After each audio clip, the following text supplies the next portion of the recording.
Good morning. आज हम पढ़ेंगे भाग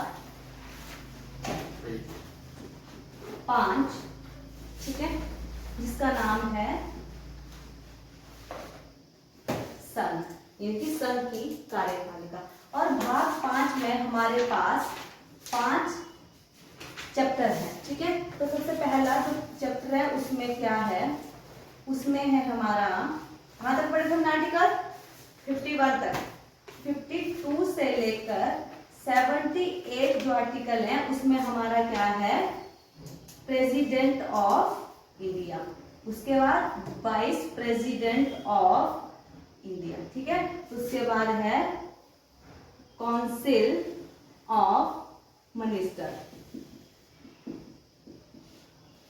ठीक है। ये हमारा जो पहला हमारा लेसन है इसमें भाग 5 में वो क्या है, भारत का राष्ट्रपति, भारत का उपराष्ट्रपति और काउंसिल ऑफ मिनिस्टर, जिसका हेड कौन होता है, प्रधानमंत्री, ठीक है। अब हमारा सेकंड चैप्टर है अनुच्छेद 79 to 122। और इसमें क्या है, इसमें है हमारी संसद, ठीक है, राज्यसभा और लोकसभा। उसके बाद आता है हमारा चैप्टर 3 आर्टिकल 123। इसमें क्या है, अध्यादेश। उसके बाद है हमारा, कोई बात नहीं, इसको 1 by 1 पढ़ेंगे हम। आगे आता है हमारा 124 से लेकर 147 तक, यानी कि आर्टिकल 124 से लेकर 147 तक। उसमें क्या है हमारा, सर्वोच्च न्यायालय, जिसको हम शॉर्ट फॉर्म में क्या बोलते हैं, ऐसी सुप्रीम कोर्ट। और हमारा 5वां जो लेसन है उसमें आर्टिकल हमारे 148 to 151 तक। इसमें क्या है हमारा, महान्यायवादी। ये है भाग 5 में 5 चैप्टर, ठीक है। तो हमारा भाग 5 में जिसमें अनुच्छेद कितने हैं हमारे पास, अनुच्छेद हैं, कहां से कहां तक हैं, कहां से 52 से लेकर 151 तक, जो कि मैंने आपको यहाँ पे बता दिए, ठीक है। तो आज का जो हमारा टॉपिक है वो है प्रेसिडेंट ऑफ इंडिया, भारत का राष्ट्रपति, ठीक है। सबसे पहले जो हमारा चैप्टर है उसका नाम क्या है, संघ की कार्यपालिका। और उसमें जो है वो पहला टॉपिक है राष्ट्रपति, संघ की कार्यपालिका, ठीक है। और उसमें जो पहला हमारा टॉपिक है वो है राष्ट्रपति। अच्छा मुझे बताओ, अगर राष्ट्रपति के पद पर लेडीज है तब उनको क्या बोला जाएगा, यानी कि मेल पर्सन है तब क्या बोला जाएगा और फीमेल पर्सन है तब क्या बोला जाएगा। क्योंकि अभी द्रौपदी जी जो राष्ट्रपति बनी तब एक बहुत बड़ा बवाल खड़ा हो गया था राहुल की वजह से, राहुल गांधी की वजह से। तो क्या बोला जाता है, राष्ट्रपति को राष्ट्रपति बोलते हैं। हाँ जी, राष्ट्रपति को राष्ट्रपति बोला जाता है। ये एक पद का नाम है, इसका ये मतलब नहीं है कि अगर कोई औरत बैठती है तो उसको राष्ट्रपति नहीं बोला जाए, जैसे उन्होंने बोला था उनको और बवाल खड़ा हो गया था। ये एक पद का नाम है, कुर्सी का नाम है, इसमें चाहे मेल बैठे चाहे फीमेल बैठे, नाम जो है वो एक ही रहेगा, ठीक है। तो सबसे पहले देखते हैं, राष्ट्रपति जो होता है वो भारत का राज्य प्रमुख होता है और भारत का प्रथम नागरिक होता है, ठीक है, भारत का प्रथम नागरिक होता है, ठीक है। तो सबसे पहले देखते हैं इसका चुनाव, यानी कि राष्ट्रपति का चुनाव कैसे होता है। राष्ट्रपति का जो चुनाव होता है वो गुप्त रूप से, यानी कि अप्रत्यक्ष रूप से होता है। हम और आप जो है वो राष्ट्रपति के लिए वोट नहीं डालते हैं, कि डालते हैं, नहीं डालते, जैसे हम एमएलए के लिए डालते हैं, है ना। तो उस तरह से हम राष्ट्रपति के लिए वोट नहीं डालते हैं, ये गुप्त होता है। तो इसका चुनाव कौन करता है, एक निर्वाचक मंडल होता है, ठीक है, एक निर्वाचक मंडल द्वारा जो है इसका चुनाव किया जाता है। और निर्वाचक मंडल में कौन कौन से सदस्य होते हैं, ध्यान से देखना इसको। निर्वाचक मंडल में 3 जगह से जो है वो सदस्य आते हैं। सबसे पहला आता है संसद के निर्वाचित सदस्य, संसद के निर्वाचित सदस्य, ठीक है, संसद के निर्वाचित सदस्य। और दूसरा आता है राज्य विधानसभा के निर्वाचित सदस्य, निर्वाचित सदस्य। और तीसरा हमारा कौन सा आता है, दिल्ली और पुदुचेरी, या जिसको पहले बोलते हैं पांडुचेरी, ठीक है, विधानसभा के निर्वाचित सदस्य।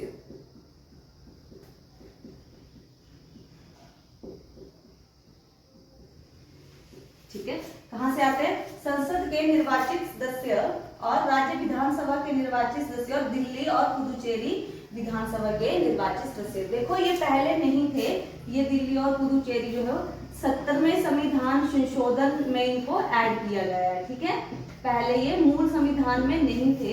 कब ऐड किया गया है दिल्ली और पुदुचेरी को, 70वें संविधान संशोधन 1995 में लिए जाने लगे यहाँ से सदस्य। अब क्वेश्चन आता है कि राष्ट्रपति के निर्वाचन मंडल में कौन से सदस्य नहीं होते हैं, कौन से सदस्य नहीं होते हैं, यानी कि पार्टिसिपेट नहीं करते। आपको नॉर्मल क्वेश्चन नहीं आएगा कि निर्वाचन मंडल में कौन से सदस्य होते हैं, पूछा जाएगा कौन से सदस्य पार्टिसिपेट नहीं करते हैं, भाग नहीं लेते हैं, तो कौन से सदस्य होते हैं वो, संसद के मनोनीत सदस्य, विधानसभा के मनोनीत सदस्य और जितने भी, और दूसरा विधान परिषद। अगर 2 सदन है हमारे स्टेट में, एक विधानसभा एक विधान परिषद, तो विधान परिषद के ना तो मनोनीत होते हैं ना ही निर्वाचित होते हैं। ठीक है, यानी कि जितने भी होंगे ये निर्वाचित सदस्य ही होंगे। कितने होते हैं हमारे संसद के निर्वाचित सदस्य, 545। वो तो टोटल है। निर्वाचित जो चुन के आते हैं, 2 तरह के होते हैं ना, एक तो चुन के आते हैं, एक मनोनीत होते हैं, नॉमिनेटेड होते हैं। तो कितने होते हैं निर्वाचित संसद में,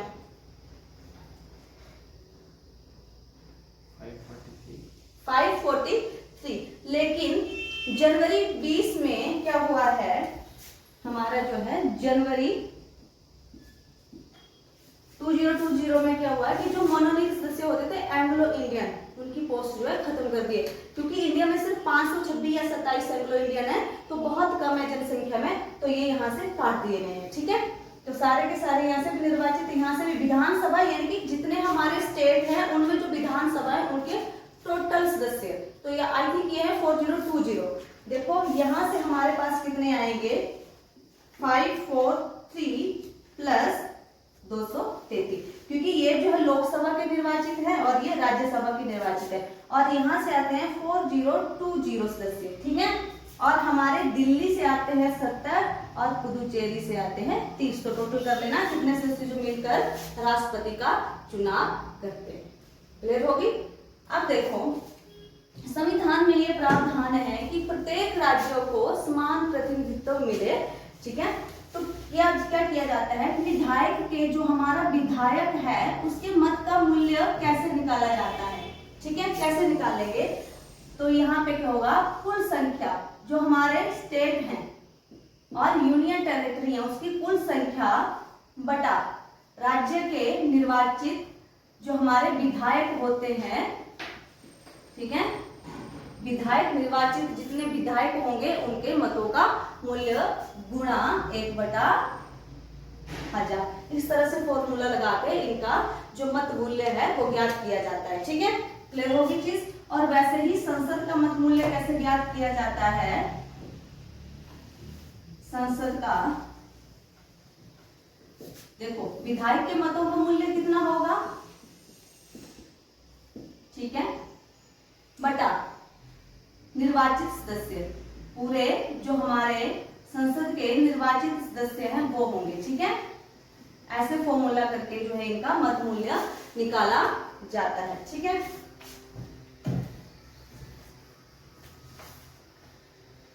अब देखो जो हमारा राष्ट्रपति है, ठीक है, उसके निर्वाचन में अगर कोई प्रॉब्लम आती है, ठीक है, तो क्या किया जाता है कि उसका फैसला कौन करता है, सुप्रीम कोर्ट करता है। ठीक है, अब जो हमारा निर्वाचक मंडल है, जो राष्ट्रपति के लिए निर्वाचक मंडल बना है, वो काम कैसे करता है। ठीक है, तो हर एक सदस्यों को एक मत पत्र दिया जाता है। ठीक है, हर एक मतदाता को एक मत पत्र दिया जाता है। ठीक है, सबसे पहले देख लो, जो हमारा राष्ट्रपति का चुनाव है उसके लिए हमें ना वोटर की जरूरत पड़ती है। तो वोटर कितने होने चाहिए?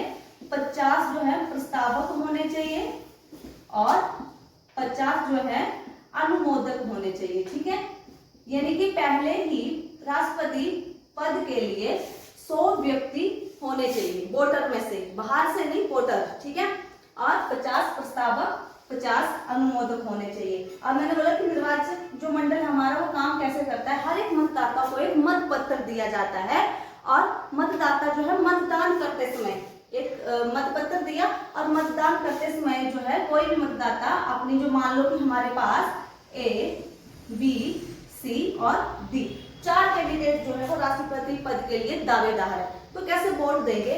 मान लो किसी ने ए को फर्स्ट पोजीशन पे रखा, 2 को सेकंड, ऐसे करके।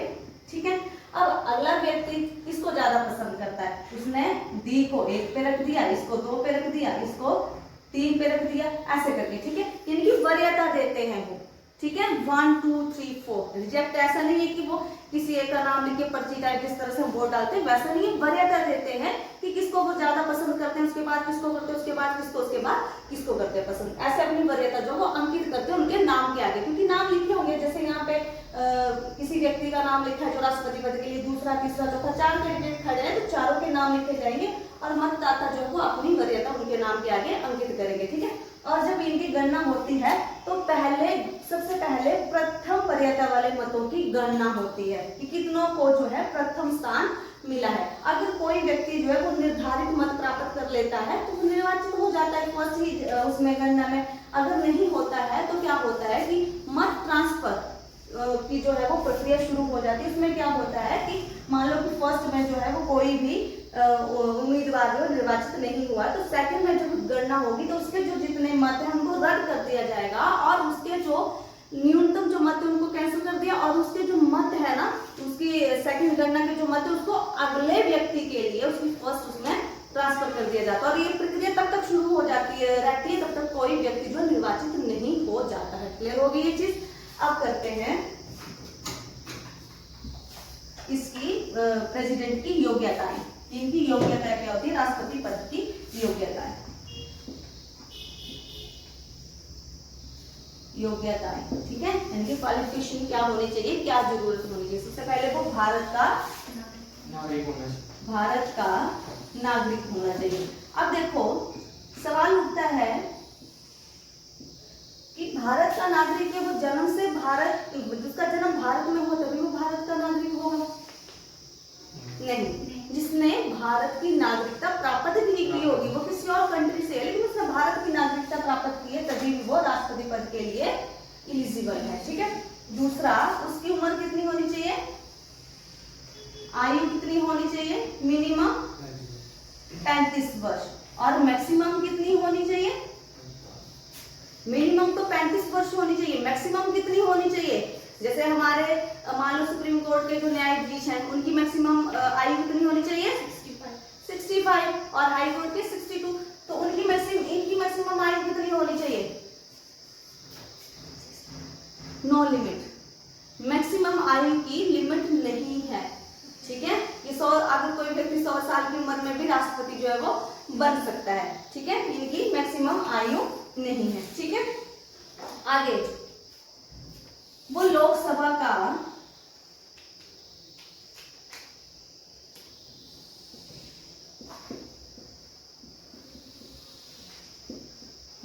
सदस्य बनने की उसमें योग्यता होनी चाहिए।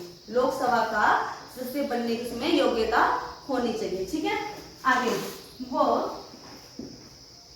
संघ में या फिर राज्य में या फिर स्थानीय प्राधिकरण में या फिर सार्वजनिक प्राधिकरण में या फिर राज्य मंत्री या फिर संघ मंत्री कहीं भी लाभ के पद पर नहीं होना चाहिए। ठीक है, कहीं भी लाभ के पद पर। अब देखो लाभ का पद, कौन कौन से लाभ के पद नहीं है?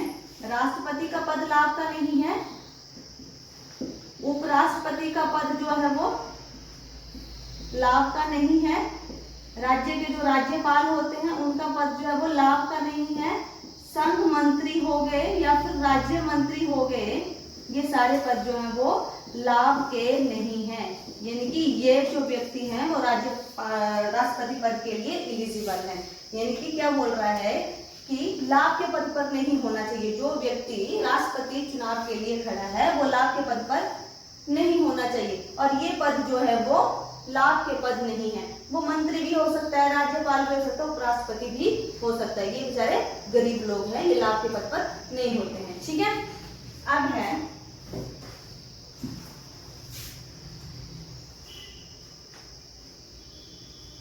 राष्ट्रपति पद की शर्तें। शर्तें क्या क्या है, इसमें एक नहीं डाली थी ढंग से।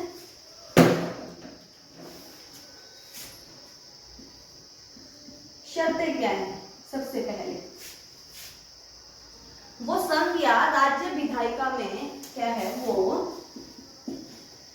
संघ या राज्य विधायिका में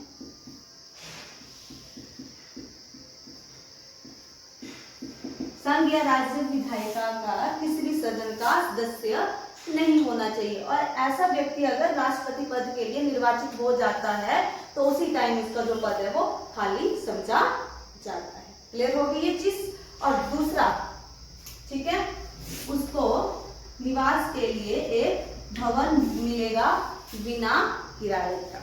ठीक है, और अन्य उसे वेतन भत्ते जितने भी रहते हैं, ठीक है, और अन्य सुविधा जैसे चिकित्सा सुविधा, कार सुविधा, टेलीफोन सुविधा, बहुत सारी सुविधा जो उसको मिलती हैं। ठीक है, क्लियर होगी ये चीज। अब बात आती है उसके कार्यकाल की, पद अवधि या कार्यकाल। कार्यकाल कितनी पद अवधि होती है राष्ट्रपति की? 5 वर्ष। लेकिन अगला उत्तराधिकारी आने तक वो अपने पद पर बना रह सकता है। ऐसा कई बार ऐसा होता है कि इलेक्शन जो है वो थोड़ा लेट हो रहे हैं किसी कारण, तो जब तक इलेक्शन नहीं होते अगला राष्ट्रपति नहीं आता वो अपने पद पर बना रह सकता है। अब देखो इनका पद कैसे रिक्त होता है। ठीक है, इनका पद कैसे रिक्त हो सकता है? या तो कार्यकाल पूरा होने पर, डेथ पहले ही कर दे इसकी, है ना बेचारे की, कार्यकाल पूरा होने पर, ठीक है, या फिर त्याग पत्र देने पर, या फिर मृत्यु पर, या फिर निष्कासन, यानी कि उसको महाभियोग लगाकर जो है वो निकाल दिया जाता है। ठीक है, क्लियर होगी ये चीज। अब देखो जब इसका कार्यकाल पूरा होने पर किसी का जो है वो राष्ट्रपति का पद खाली हो रहा है तो उनके कार्यकाल पूरा होने से पहले क्या करते हैं, चुनाव करा लिए जाते हैं। ठीक है, और त्याग पत्र किसको देगा? ये उपराष्ट्रपति को अपना त्याग पत्र जो है वो राष्ट्रपति देता है। ठीक है, और अगला है मृत्यु निष्कासन। अगर इनका पद जो मृत्यु निष्कासन से खत्म हो रहा है तो ठीक है, क्या होता है कि 6 महीने तक जो है हमारा उपराष्ट्रपति राष्ट्रपति के पद पर कार्य करता है और उसी 6 महीने के अंदर जो चुनाव कराना जरूरत है। ऐसा नहीं होता कि 6 महीने पूरे होने के बाद चुनाव कराने, 6 महीने के अंदर अंदर चुनाव कराने। अब मैंने क्या बोला कि 6 महीने जो उपराष्ट्रपति राष्ट्रपति के पद पर काम कर, अगर उपराष्ट्रपति का पद भी खाली है तो कौन बैठेगा फिर? कहाँ का राज्यपाल? कहाँ, कौन सा न्यायाधीश? कहाँ का न्यायाधीश? मुख्य न्यायाधीश, भारत का मुख्य न्यायाधीश। ठीक है, CJI, chief justice of India, chief justice of India. तो आपका कल का क्वेश्चन भी है कि इस टाइम पे कौन है CJI और हमारे जो राष्ट्रपति हैं वो कौन से नंबर के हैं। ठीक है, और उनको शपथ किसने दिलवाई थी। क्लियर होगी ये चीज। अब करते हैं इनका जो शपथ। ठीक है, अब इनको शपथ कौन दिलवाता है? राष्ट्रपति को शपथ कौन दिलवाता है? हर एक पद की शपथ होती है, कौन दिलवाता है? मुख्य न्यायाधीश, भारत का मुख्य न्यायाधीश, यानी कि CJI। जो कि मैंने क्वेश्चन दिया कि कि जो हमारी द्रौपदी जी हैं उनको शपथ किसने दिलवाई है, वो कल आपने क्वेश्चन करके आना है, ठीक है। अब बात आती है इनके वेतन की। इनका वेतन कितना है? 2.5 लाख। नहीं 5 लाख। 5 लाख।